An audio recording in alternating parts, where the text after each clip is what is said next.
Si vous avez plus d'un enfant, vous savez la réelle signification du mot chicane ou querelle, n'est-ce pas, super parents? Mon nom est Véronique Delteny-Marais, je suis psychologue et la fondatrice de S'élever en famille. Et dans cette capsule, je vous partage mes astuces préférées pour surmonter 3 défis de la vie courante entre frères et sœurs, pour vous faciliter la vie de parents, mais aussi pour aider vos enfants à trouver plus d'harmonie et développer leur belle complicité. Sur ce, bonne écoute!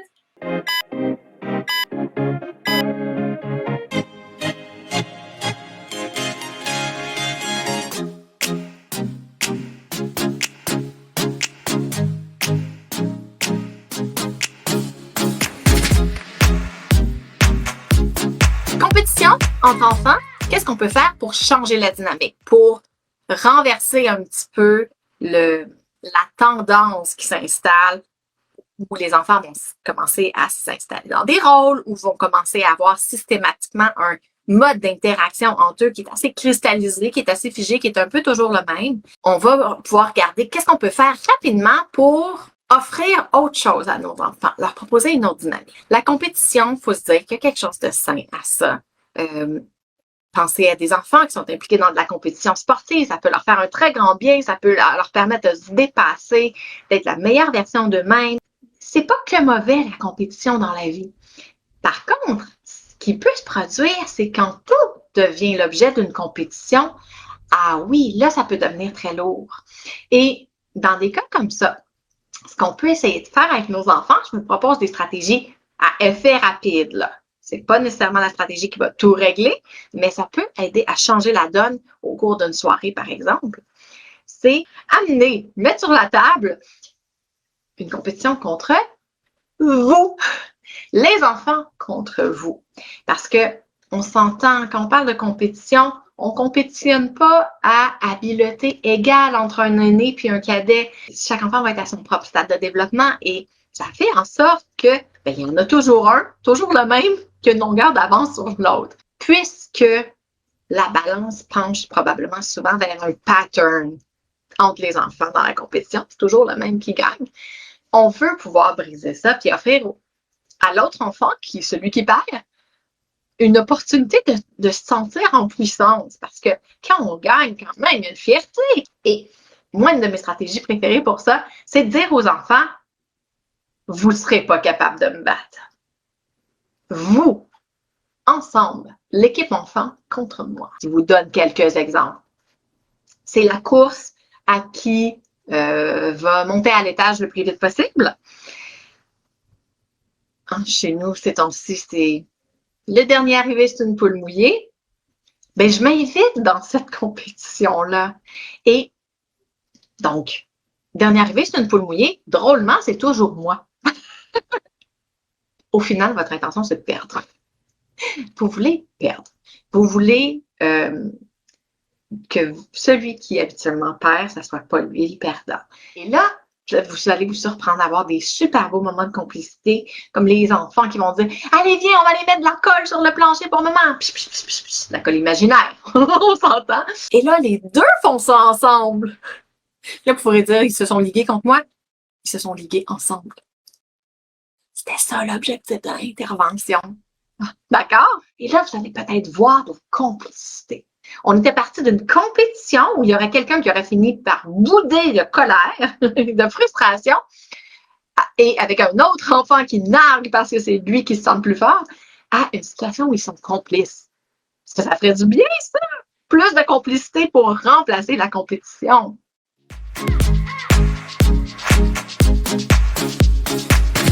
Une autre belle opportunité de faire ça, c'est s'il y a des jeux plus physiques de chamaille. Les jeux de chamaille sont normaux, sont sains. Il faut que ça soit encadré, bien sûr, pour des raisons de sécurité, mais c'est tout à fait normal que les enfants chamaillent. Des fois, ils chamaillent fort entre eux. C'est un excellent moment pour joindre le jeu de chamaille et commencer, vous aussi, à jouer en les faisant se liguer contre vous. Donc, par exemple, chez nous, on va jouer parfois à la lutte. Alors, je me dévoile aujourd'hui, je suis des fois Mama Luchadora. Et là, je leur dis, moi, je suis la plus forte des luchadoras. Je suis capable de lutter contre 2 lutteurs en même temps. Quand moi, je fais cette proposition-là, avec la personnalité de mes enfants, ils y voient un défi et ils vont finalement les deux jouer à la chamaille avec moi en même temps. Comme je suis là, je suis l'adulte, je suis calme, attentive à ce qui se passe, je suis dans le jeu avec eux, mais je suis pas fâchée. Moi, je suis capable de rediriger aux besoins des coups qui vont trop loin, de demander à ce qu'on fasse attention, de m'assurer que les règles de sécurité sont respectées.